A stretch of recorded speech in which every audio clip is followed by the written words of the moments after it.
Today on Lynn's Warriors, we are going straight to one of the most powerful, untouchable shields in America, Section 230. For decades, big tech has hidden behind it while children are exploited, survivors are silenced, and platforms profit without accountability.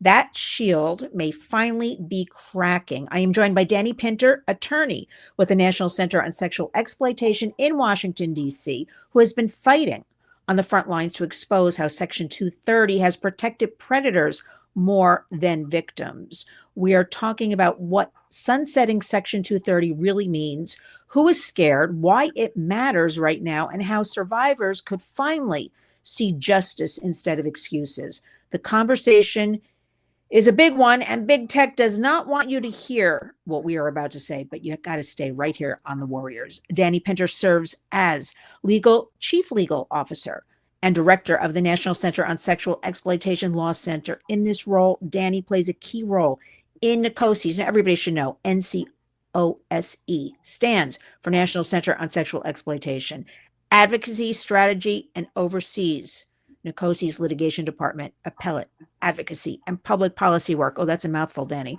Dani speaks regularly on a variety of exploitation topics with a special focus on protecting youth in the digital age, we're all in right now, and legal remedies for survivors of exploitation and abuse. Please follow. And again, I'm going to have everything in the body of the video. We want you to sit back, take in the information, but we want you to have the website as well, endsexualexploitation.org. Again, I'll have it all listed in the body of the video. Dani, we got to get right to it. So welcome, Dani Pinter, to the Warriors. Thank you so much. Honored to be here. I should start out with happy holidays. Thank you for taking the time. I know it's a busy season, but you know what? This is a topic we have to address. We can't let up on 24/7, 365. We have to keep talking about it. First, we're going to jump in, Dani. For Warriors listening, explain to them, because they may have heard like Section 230, but I think people don't really know what it is and what it means. Yeah, absolutely. So, ironically, it's part of the Communications Decency Act. So, back when the internet was just getting started in like 1996, Congress was already hearing from parents that kids were exposed to bad stuff on this new internet and in chat rooms. And so, Congress sought to pass a big child protection bill called the Communications Decency Act. In that bill, it was to prevent sending children harmful content, had age verification, a bunch of different pieces to it. And to get tech to come to the table at that time, they put in Section 230 as meant to be a compromise. So what it says is, in a nutshell, paraphrasing, but that no internet or app will be held accountable for third-party content. So it shall not be treated as the publisher of third-party content. And the reason that big tech wanted this was that a case came out of New York where a website was sued for defamation, and the court said, well, because you do moderate your website, you are on the hook for the defamation that a poster posted on your website. So that was the point and kind of the nexus of, let's not put websites in the publisher role in the same shoes as, let's say, someone posting defamatory content. But what has happened is the courts have gone beyond even what the plain language says and interpreted this to be near blanket immunity for anything that happens on a website. So now we're seeing where the website's own algorithm is causing harm to kids, and yet they're still shielded by Section 230 immunity, for example. I'm very simple when I explain it. I'm like, oh, it's like a newsstand. It's like a billboard. 1996, Dani. I mean, I had real blonde hair then. I mean, that's a long time ago. That is the most ridiculous thing that we have to still put up with this, especially now that you've explained just some of the harms, the bad actors, what's going on with all of this. Explain a little bit more in detail. First I got to ask you a question, Dani. Sure. You ready? I'm ready. Why'd you become an attorney? So give us a little bit about Dani before we get into all Sure. the legalese here. Okay. Yeah, I mean, I became an attorney because I wanted to do something with human rights. I mean, I was starry-eyed, bushy-tailed when I went into law school, but I didn't know what that would look like. I'd never even heard the the term sex trafficking at the time. But then I went to law school. I went to Regent University Law School in Virginia Beach, and there was a Center for Global Justice. It's right out of the law school, and I was part of the journal. I was studying within that center, and that's where I learned what sex trafficking was and about exploitation really internationally around the world. And it just lit a fire of passion in me. And you became a warrior. You're a warrior, Dani Pinter. Oh, thank Um, you. because you know what? You have to really, this is tough stuff. I think that's the reality. We can both admit it, but you have to, one really has to have passion, right? And understand and empathy, for this because it's nonstop, right? It's every time there's a step forward, I feel like, you know, there's a step or two back. So we have to keep chipping Yeah. away on a daily basis, and you have to be strong about that. So I say, good for you. You are a big warrior, and we need you, because we need all of this legal remedies, I'll call it, what you do, as well as fighting in the communities, boots on the ground. We need the legal part of it as well.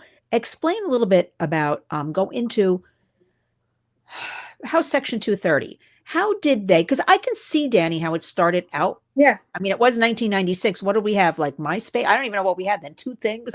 I'm not sure, Right. right? But now we've got apps popping up every day and all kinds of things. Nobody can keep up with it. Explain how they really flipped it so our warriors can understand. Because I can see it started out, it was good, right? Meant for good. Well, Fast yeah. forward, how is it flipped? What exactly are they doing? Yeah, well, what's even worse about the dynamic is like, yeah, it makes sense, right? We're going to protect kids and throw tech a bone like that. That seems common sense. But the problem is that the tech companies then challenge the constitutionality of Communications Decency Act in its entirety, and the Supreme Court struck down the entire bill except for 230. So there's also that context. None of the child protection pieces of the bill survived. So now we were left with no child protection, only tech protection. And then in the courts, it just got bigger and bigger and bigger. And so, for example, this all came to a head in 2018 when Backpage was really blowing up and the documentary I Am Jane Doe came out, and there was a lot of public outrage because this website Backpage was built almost exclusively for one purpose, which was to facilitate prostitution ads that were rife with sex trafficking blatantly and in even child trafficking. Like one example was a missing child poster was used as an advertisement to sell that child. So there was blatant, horrific sex trafficking happening on the site, and the website absolutely knew about it. Backpage was fully aware and catering to this market. Yet, when these victims who were trafficked on the site as children tried to hold Backpage accountable for what it knew was going on and facilitated, Section 230, the court tossed it out, saying, well, even if they knew about this bad content, they're not the one posting it. Third parties are, so blanket Section 230 immunity. So they couldn't even have their day in court. And that's what I want people to realize. This isn't about liability. We're not even getting to the point of are they responsible or not responsible. We're asking for survivors to have their day in court. Like the courthouse doors are closed to them. These websites we can't even get to them and ask them the questions to find out exactly how bad this is. Even we could see, even on the surface, it looks very bad and we know what they know. So it's gotten really unbelievable. And what I always talk about is the result is it has flipped incentives. So the incentives for these websites and these big tech companies is not to do anything for safety, right? Why would they invest a dime on safety when what it takes to make kids safe online would be reducing engagement, right? Like not allowing adults to talk with them. Well, that reduces engagement. So it costs money to do and they lose profits. Why do that if nothing will happen to them if they don't? That's the reality we're living in, is these big tech companies, no matter how many times a whistleblower comes, no matter how many children are killed, they're literally never going to do anything to make their platform safe because the math is never going to math. It's never going to be profitable for them, and they'll write out the bad PR, as we've seen time and time again. Mm. And they have so much money, Yeah, to create their own good PR, there, exactly. which somehow, Dani, seems to be, if you Google something, seems to be at the top of everything. They control You the know, narrative for sure. exactly. I was very happy last year when the Dirty Dozen list the yearly list comes out with 12 entities, usually 12 entities, furthering exploitation, not stepping up, not taking accountability, getting called out. But then last year, tell us what happened in 2025 and who was the only one on the list. That's right. So we did something we've never done, which, our Dirty Dozen list is our core corporate advocacy campaign. So that's where we reach out to corporations. We ask them to change. We say, hey, did you know? And we do come at this in good faith. We say, did you know your corporation is facilitating sexual exploitation in these ways or harming kids in these ways? And if they change, we celebrate them. If they don't change, we put them on the Dirty Dozen list. And that's where we engage grassroots warriors like Lynn's warriors to call them out and say, we want you to make these changes. We want you to make our kids safe. We don't want you to profit from exploitation. So it's usually a corporation, right? That's the point of the campaign. But this year, because Section 230, we believe is truly the foundation of all the problems, we made this federal law, Section 230, the only target. The entire Dirty Dozen list is all about the Section 230, and we picked 12 examples of where Section 230 shut the courthouse door on a child or on a survivor even when a platform was knowingly harming them. Yeah, and I'll of course have that in the body of the video, but can you share, Dani, some stories maybe? I want our warriors to really understand. It seems to resonate if they have a story or two to go with all this, to understand. Yeah. Here's what I hear a lot. I talk to my child. Would never happen in my household. Almost on a daily basis, I hear things like that. But these things are happening to everybody as a victim of all of this. So what would you like to share some of the Sure. stories? So one case, which we are hoping to bring to the Supreme Court, because just to plug that, the Supreme Court has actually never interpreted 230. So even though they interpreted the CDA child protection provisions, they have not taken a case on Section 230 specifically and interpreted how broadly this broad application, whether that was right or not. In 20 plus years, they've never done that. All right, I want to sound dumb, and I'm interrupting you, Dani. Can I ask why? Did nobody go to them? What happened?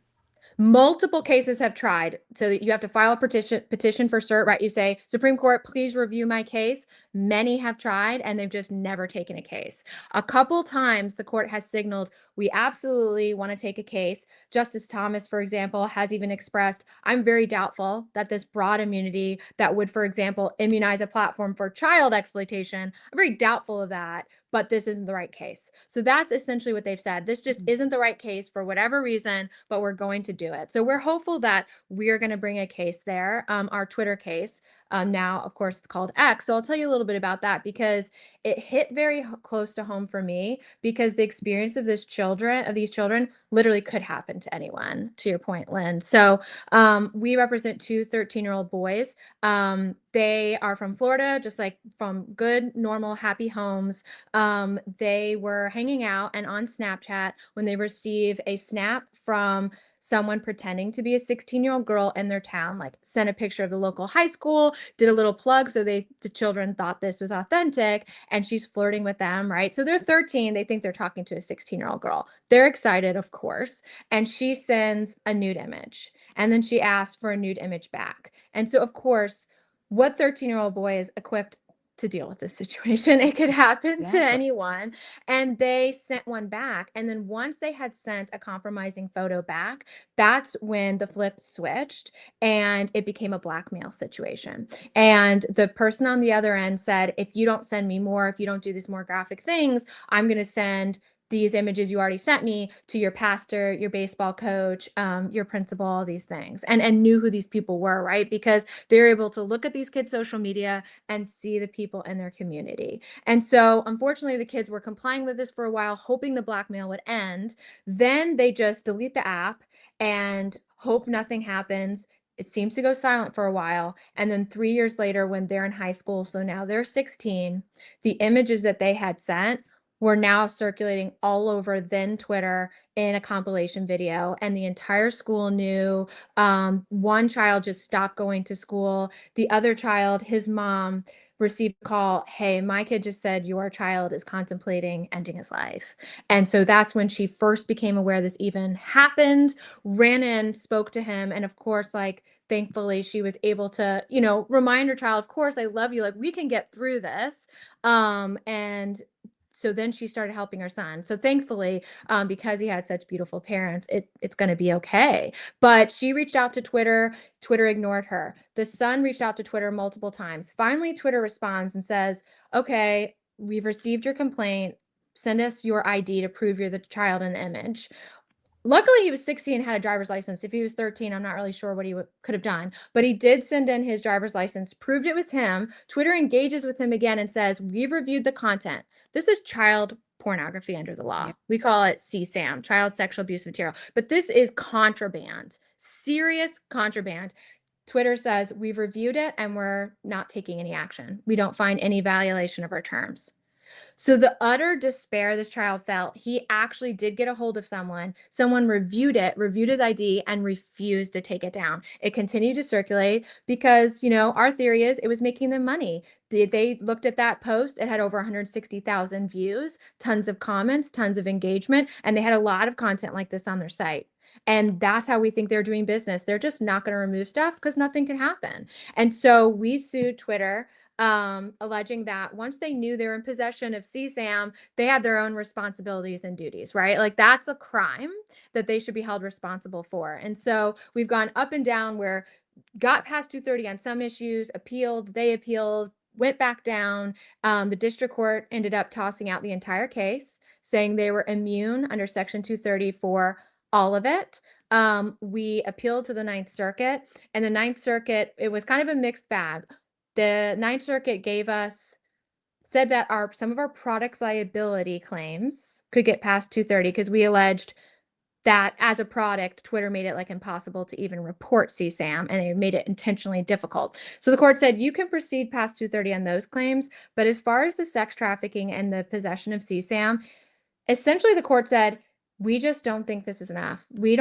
Doesn't matter that they knew and had this conversation. This is not enough to get past 230. They're immune. They're immune for this, which we just think is wrong.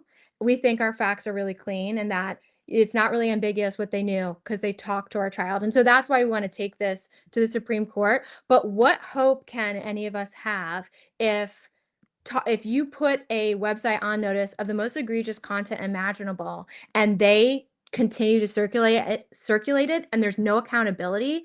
That's the problem of Section 230. Ooh, and Dani, and I know, how we know how harmful the internet can be, right? Look, we're not against the internet. No. We're not against the internet at all. We live in a digital world. You and me, we're talking, right? We're states apart right now. This is the world we live in. But I never understand, I'm like a broken record, Dani.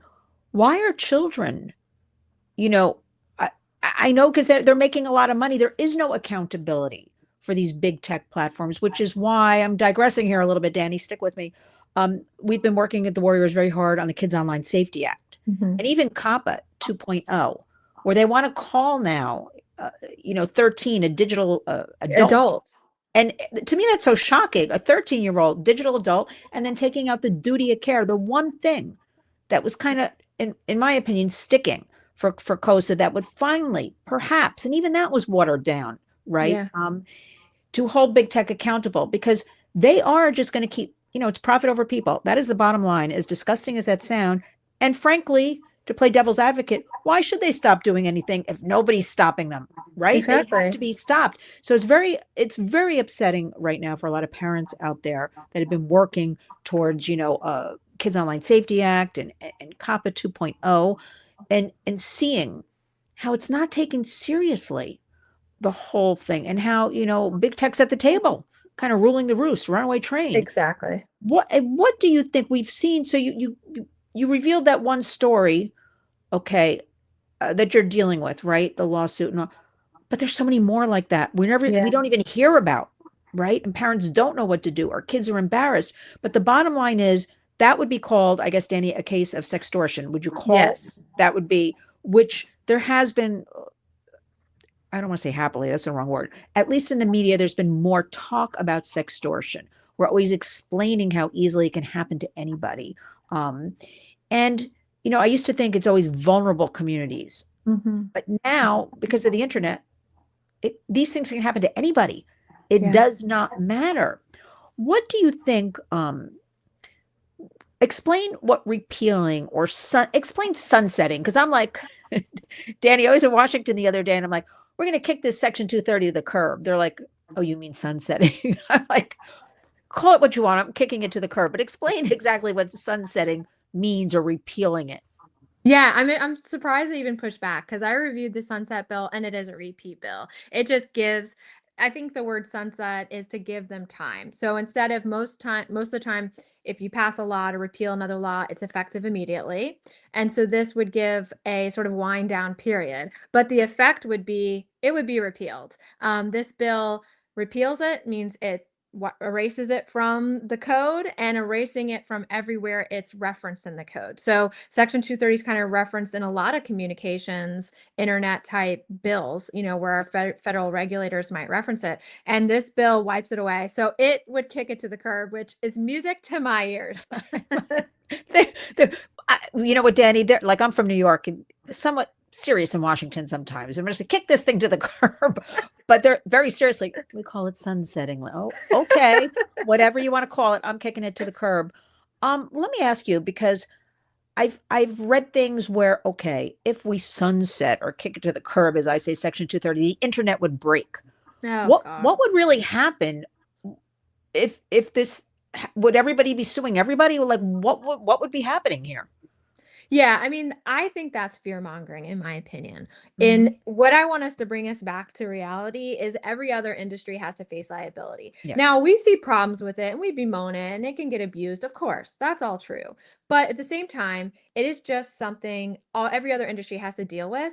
And the truth is, it does a lot of good, right? We wouldn't have seat belts or airbags in our cars, and dangerous parts that make a car blow up wouldn't be recalled if the manufacturer of these cars were not worried about getting sued, Right. right? That's how we keep ourselves safe. So it's a balance. We don't want frivolous, abusive litigation, but we also need to be able to hold corporations accountable. And the most free market way of doing that, in my opinion, is let people bring their claims because they might not win, right? It will become a question. Some people will bring claims and some will be successful and some will lose. And that will set the bar. That will create the precedent of, okay, what cases work and which don't. So it might be a time of like confusion where people are going to be taking their shot. But the truth is, this is the biggest, most powerful, richest industry in the history of humankind. Okay. If anyone can withstand a little personal injury litigation, it's them. And I don't understand why they get a pass when no other industry does. What makes them so special? Um, I think the truth is that all that fear mongering is really exaggerated, inflated. Lawyers don't want to spend a bunch of money on a case that will lose, right? If they're taking Right. contingency case, they have to front all the costs. Right. They're not going to do that if they don't think they're going to win. I think the truth is we would get some good case law that shows exactly when are they liable, like what makes them responsible, how much do they need to know, and how much do they need to engage with the bad behavior to be responsible, and then that will have an effect of changing corporate behavior because that's what we want. We actually want these companies to be incentivized. Hey, we were going to roll out that new product, but now we're seeing that it would probably have this effect on kids. So we're actually going to do this. And guess what? The product changes before it gets rolled out to prevent harm. That's the kind of incentive we want from liability, even just being a consideration. Because right now it's just not a consideration at all. You're so kind. Consideration. They're basically considering nothing, which I have to ask you about AI because this is another thorn in my side Yeah, 24 hours a day. I feel like everything, Danny, right now, like this may sound not correct, but I'm just going to say it. Everything before this period of time right now, the last few months, kind of is erased because now we've got this talk about artificial intelligence, which here's what I don't understand, Danny. I do talk to a lot of tech people, and they do tell me there's technology to put things in place or to remove the CSAM, the child for sexual abuse sure. material. Why isn't it utilized? I'm very serious about this. Why? okay, what's going on here? These are our precious Mhm. kids, our future American adults, our future American leaders. I can't imagine where kids are going to be in 5, 10, 15 years. So what can you share with us that spill some tea, as they say on some of those shows I hear, about this? Because I don't understand why we aren't. I mean, there's some very ethical tech people out there Yeah. that share this with me, but they whisper it. So what's going on? What have you heard about any of this?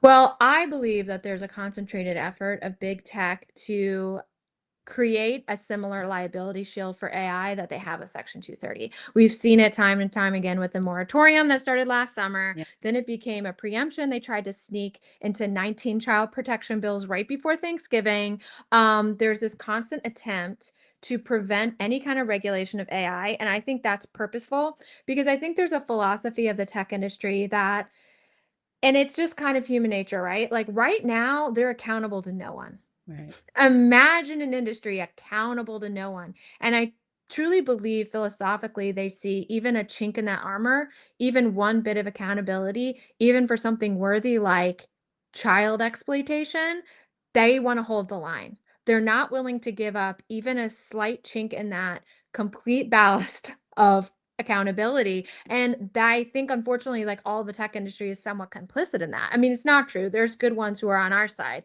advocating for what we're doing. But when we talk about the big corporations, that's their philosophy that they should be accountable to no one, that if they let even the slightest thing go, then they've lost. And they're willing to pour money into that. Like, for example, it was reported that big tech pooled together $200 million just to lobby against AI regulation. Yes. And to your point, what does it mean? Like, aren't there simple things they can do, and why aren't they doing it? Yes, there is.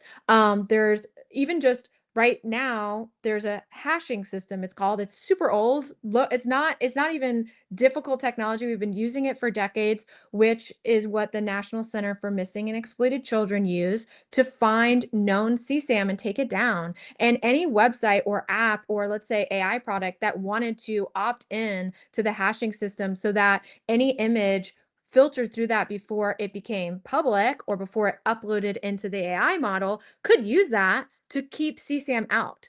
But they're not willing to do it. I mean, we can speculate. I think it's because they truly have a philosophy of, if we have to be absolutist in the sense that like we're not policing anything. I think that's in their minds, like we don't police anything and that has to be our line, which at this point is resulting in literally sacrificing our children on the altar of tech innovation, in my opinion. I'll be tougher. Children are dying. That is Yeah. the truth. That is the reality of what's going on. We have kids with sextortion, especially teenage boys. It's a whole nother program, so embarrassed, so upset. They'd rather kill themselves. Literally And dying within I'm hours. literally dying because we at the Warriors Yeah. work with a lot of these parents. Then they're so embarrassed they don't want to go to their parents and talk about it, which is that's another thing we've got to get over. Because I Yeah. maintain, Dani, the kids are seeing and hearing everything anyway online. So let us be, the mentors and the leaders and Yeah. just deal with them. I mean, age appropriate about what's going on, right? Yeah. Because you can't tell a parent like when to buy a phone or an iPad, but you can suggest a lot. I mean, there's parental autonomy. You can suggest, delay is the way, wait until eighth, maybe never, but that's not realistic. So we have what's left for us. Well, we have to create laws, legislation, doing what you're doing, but we have to talk to our kids and to Yes, each other absolutely. and to each other so we Exactly. know what's going on. Because a lot of this kind of nuts and bolts, I call it, Dani, is not really covered in the media. It's Yeah. always kind of the low hanging fruit kind of thing. And it's always, we're hearing constantly Epstein and Diddy and it's that's fine because I come from the school of anything where I can flip an answer to talk about a victim or a survivor, I'll take it. I'm signing up. But we have to really get in there and educate. It's a very difficult thing when the schools aren't addressing it like this. Parents have said to me, I don't want to open a can of worms. I'm like, the can's open. Oh, Like, it's open. like it's so Yeah. kids are so savvy and so smart. If son said, well, what would be right now, Section 230? What is your wish right now? Like, would you want to totally get rid of it? Would you want to amend it? Like, you as an attorney, what do you see here? Yeah, I mean, personally, I think it disappearing would be fine. I would like that. At the same time, I can also see an amendment that would be helpful. The problem is, and you mentioned this earlier, big tech gets a seat at the table, and not really even just a seat, they get veto power. And so we've seen that effectuate watered down legislation that doesn't actually do what it was intended to do. So, for example, I talked about Backpage earlier. In 2018, there was outrage. Congress actually moved to amend 230 to not immunize websites for sex trafficking, yet every single case, big tech got a seat at the table, forced some language changes that we were all opposed to, got that through, and now only there's only a couple cases against Salesforce, which was working with Backpage. So outside of the Backpage context, no survivor has been able to use FOSTA. Like, the courts have still given immunity and said, oh, FOSTA was written to be, heightened scrutiny, and the victim has to prove criminal knowledge by this website. So you basically have to write a complaint before you've had discovery. You're not the police. You don't have subpoena power. You can't subpoena their documents or investigate or do a search. You have to file a case and prove a criminal indictment to get past 230, which is not possible. Like, for example, there was 10 victims against Reddit. They had CSAM these were all kids, and their exploitation material was being posted on Reddit over and over, hundreds of times, up and down, up and down, up and down, hundreds of times. Reddit was notified so many times. Did it care? It could have done the hash system I talked about. It could have permanently blocked some users. It could have done a bunch of things. Did nothing. Basically just put their hands up in the air and said, we can't help it. And the court said, yeah, even though they knew about those girls, like, that's not criminal. That's not a crime. So no lawsuit. Like, this is not okay. And that's even when we did amend 230. So that's why I think sunset is important, because we need to start here. We need to start the negotiations all the way at this is going away forever. Okay.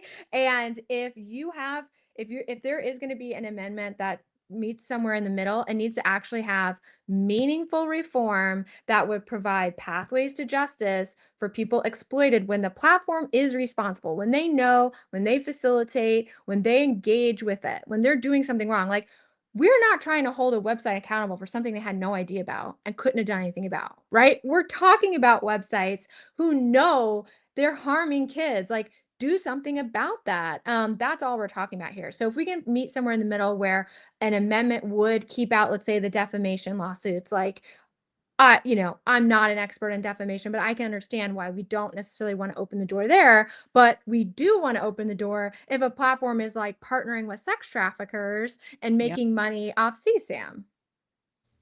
Lots of money, Danny, being made. I mean, it's the money. And I think you're correct when you said a couple of minutes ago.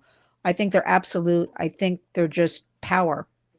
Mm-hmm. Power. And so far, they're getting away with everything. And Yeah. literally, they had a seat at the dinner table at the White House a few months ago. So it's like, wow, what about, people will say to me, how do they do that? I'll say, listen, you have to separate like morals from law, because they get away with it. Like, Right. so yes, it's morally our children, and this is horrible. What do you want to say right now? Because I also see, going to 2026, I see a lot of hope as well. I see a lot of warriors out there. I see a lot more people stepping up, more people talking about it. Um, Tell us what you think is hopeful going forward. End of year right now. Everybody, let's be real. Everybody's kind of worn out, right? But we have to march on in January. We I see. very carefully and fully have to be in attendance. So, what do you see happening? I see so much hope. The fact Mhm. that Sunset 230 was introduced is a huge victory, right? Yes. Because we're talking about companies that are spending hundreds of millions of dollars to influence Congress, yet grassroots parents like me and like you are actually having an influence, and a serious influence. And we can even track that with the AI attempts, right? Big tech tried to get the White House to issue a moratorium over the summer. Massive backlash because of people Yes. like me and you speaking out. And so that came off the desk. Then there was the leaked, okay, there's going to be a preemption executive order. Tons of engagement from parents and activists. And what actually got signed was in my opinion, not so bad. There's potential for, basically how I read that executive order is the White House set up task forces that have a general mandate to keep AI policy going. It's like, well, it could be used to bully states who are trying to regulate AI, but or it could end up doing nothing. Like, it was signed, it didn't veto any bills overnight. It didn't point out any child protection bills that weren't okay. And the legislative section said the White House would recommend to Congress not to curb any child protection bills with regard to AI. That's not a something that will hurt our AI race for competitiveness globally. So that is the fact that child protection was mentioned in a positive way in that executive order is because of people like me and you and all of the parents out there talking and engaging. And so even on, like, I think there's so much opportunity to get engaged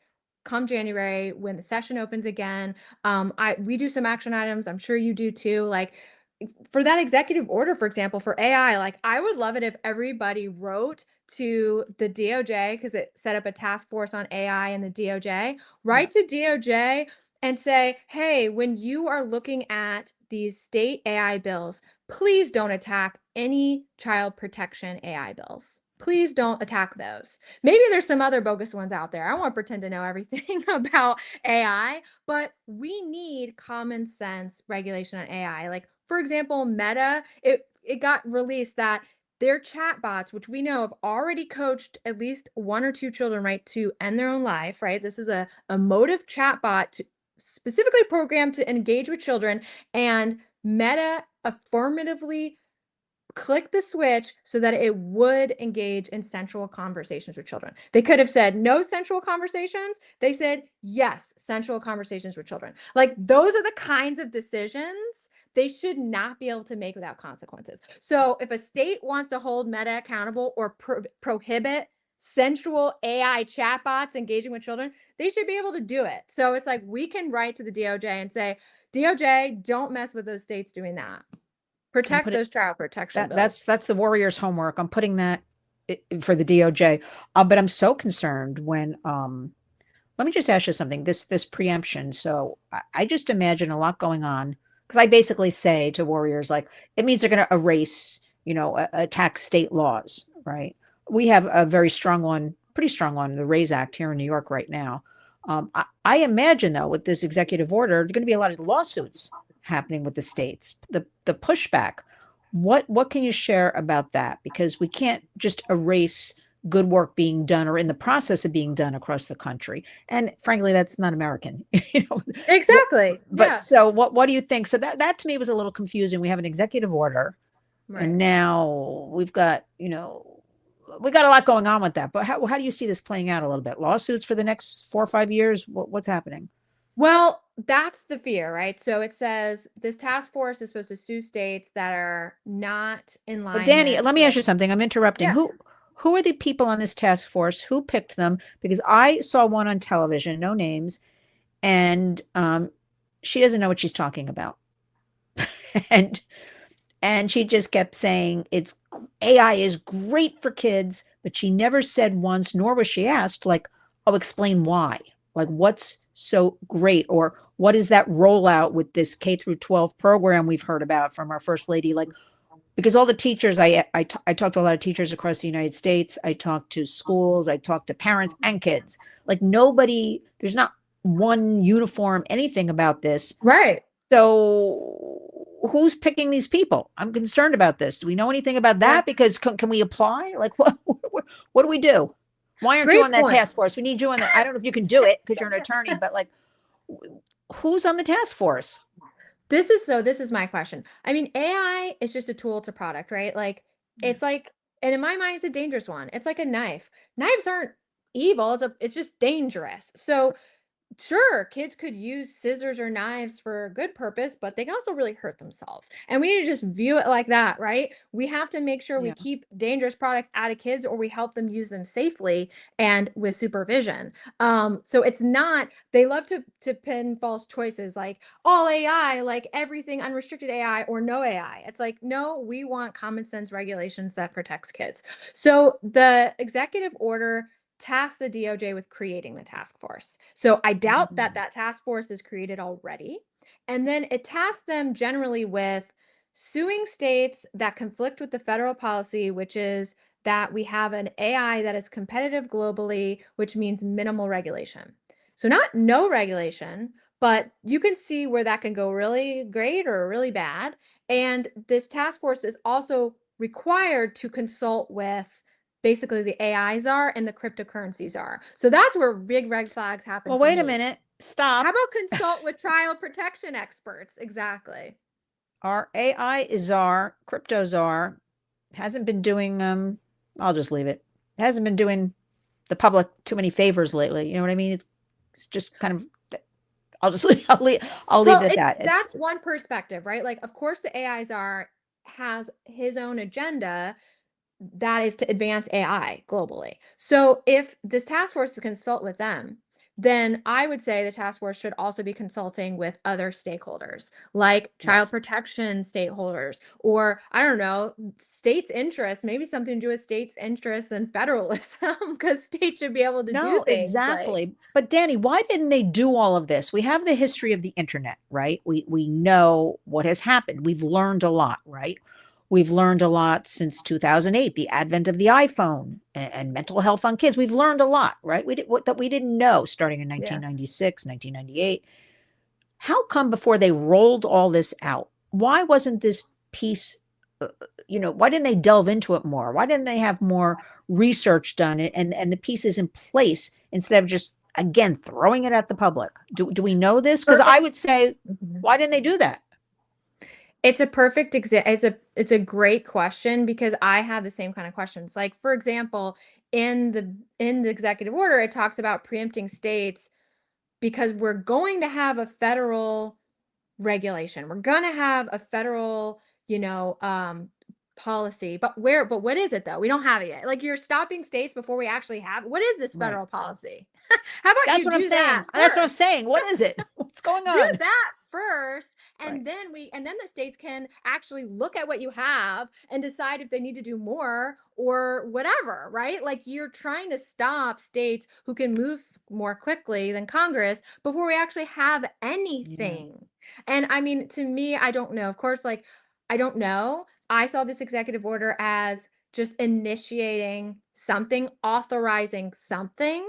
um and what exactly will come of this, it looks like to me, all has to do with who are the players involved and what their agenda is. I mean, there isn't like a black and white, this will happen, you know, B will happen on C day. Like that's, it's sort of just authorizing a task force to do something. And what exactly will that be? I don't know. I don't know. So, I look at like they're playing it by ear, kind of. We're just going to roll this out, and we'll well, figure it it's out as tech we'll figure it out as pressure. we go along. But that being It's because said, tech wanted something, but it shows you the power of tech. They pushing for something, and they didn't get everything they wanted because we pushed back. So I'm like, to your point about hope and opportunity, we need to act. Like the time yes, to act is now, right? Because we can make a difference and influence this process. yeah, and we've seen how everybody is stepping up, and the parents and more parents even. So I do think there's a lot of hope, and I also think a lot of the digressing here again a little bit, but a lot of the younger kids, the Alpha generation, born 2010, so they're very young, right?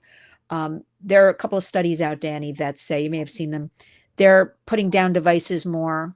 Mm-hmm. They're reading more. They're going to libraries more. They're communicating more. We've got the bell to bell in a lot of schools across the United States with no cell phones during the day, where Right. teachers are actually saying, oh, for the first time, we love hearing shouting in the cafeteria. I had a few teachers tell me we love the noise, we love the screaming because they have to interact, they're playing, they're whatever they're doing.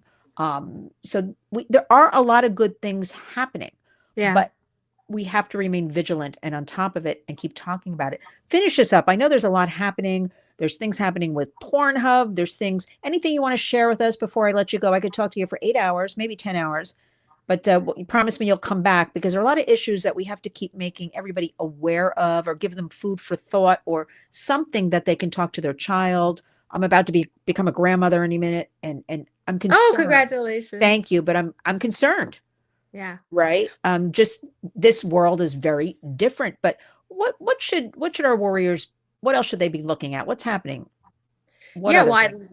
I'd love to come back on the show when we file our cert petition Of in the course. Twitter case in February because, obviously the Supreme Court cannot take our case. But if they do take it, I'd love to talk to you about exactly the arguments we're making and why they're important because we think that's the kind of, we're talking about legislative changes, but the Supreme Court could do a lot in its Yes. own. They could interpret the law as how it should apply and how broad it applies, and all of that could overnight really change all of this too. So I'd love to come and talk to you about that. I think there's a lot of opportunity there. And you mentioned Pornhub. I'll just say, we represent child victims in a class action against Pornhub in Alabama with some incredible co-counsel, and that case is just going unbelievably well. It's been a long, very grueling slog for our clients who are so courageous, but we feel really, really optimistic. We've finished discovery. We're waiting for a trial date, and we feel very confident going into that,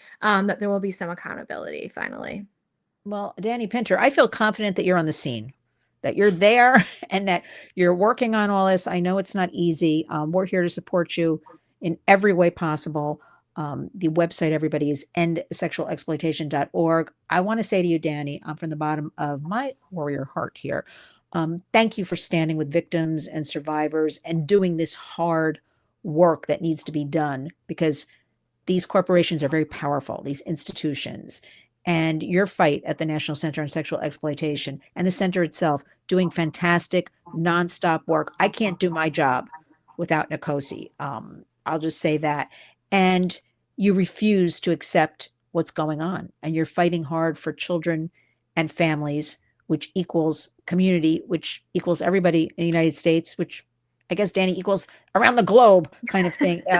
So I want to say to you, just again, you are such a warrior. And, I want our audience to understand we are here, we do the heavy lifting for you. Yes, dark and ugly, a lot of this, but as Dani pointed out, there is so much hope and there's so much more community engagement and so many more people waking up. And that's a beautiful thing. We have to keep at it. And I'll have everything, Dani, listed in the body of the video. And I'll get everybody to do their homework with the DOJ. We got to get going on that. And please promise me you'll come back. So we want an update on the case. We want to keep after this Section 230. And promise me you're going to return to talk about that, because I'm telling you, when I say I have nightmares, I, I have nightmares about Section 230, because I would think with all the work being done over the last few years, I kept saying, but it's the Section 230 holding everything up, Section 230. So Dani, with that, I'm going to say happy holidays, Merry Christmas. Just have a wonderful, wonderful, I hope you get to take a little bit of a break, a little bit of a breath with all this, because we need you in fighting form come January to face all of this. Thank you so much, and promise me we will speak again soon. Absolutely. And thank you so much for being in this fight with me and talking 230. I'm so excited. No one wants to talk about this, I feel like. I'm So always I'm wanting to so talk about it. I talk to you all day long about 230, because I'm always railing against this 230 until we can do something with it. We can't get anywhere else. That's the way. I I mean, will. I'm not a lawyer. I'm married to one, but I'm not a lawyer. But that's the way I look Well, at it. But exactly. And I'll read you some quotes from the courts that will make you so mad and you'll want to repeal this immediately. I know. I'll come next time prepared. So you guys can understand exactly what the court is doing and just completely letting no accountability for these websites. It's astounding. So thank you for being in this fight with me and having me on. Can't thank you enough. And I hope you have a wonderful Merry Christmas as well. Happy Thank New you Year. so much. And Dani, we will speak again soon. Absolutely. Thanks, Dani. Bye.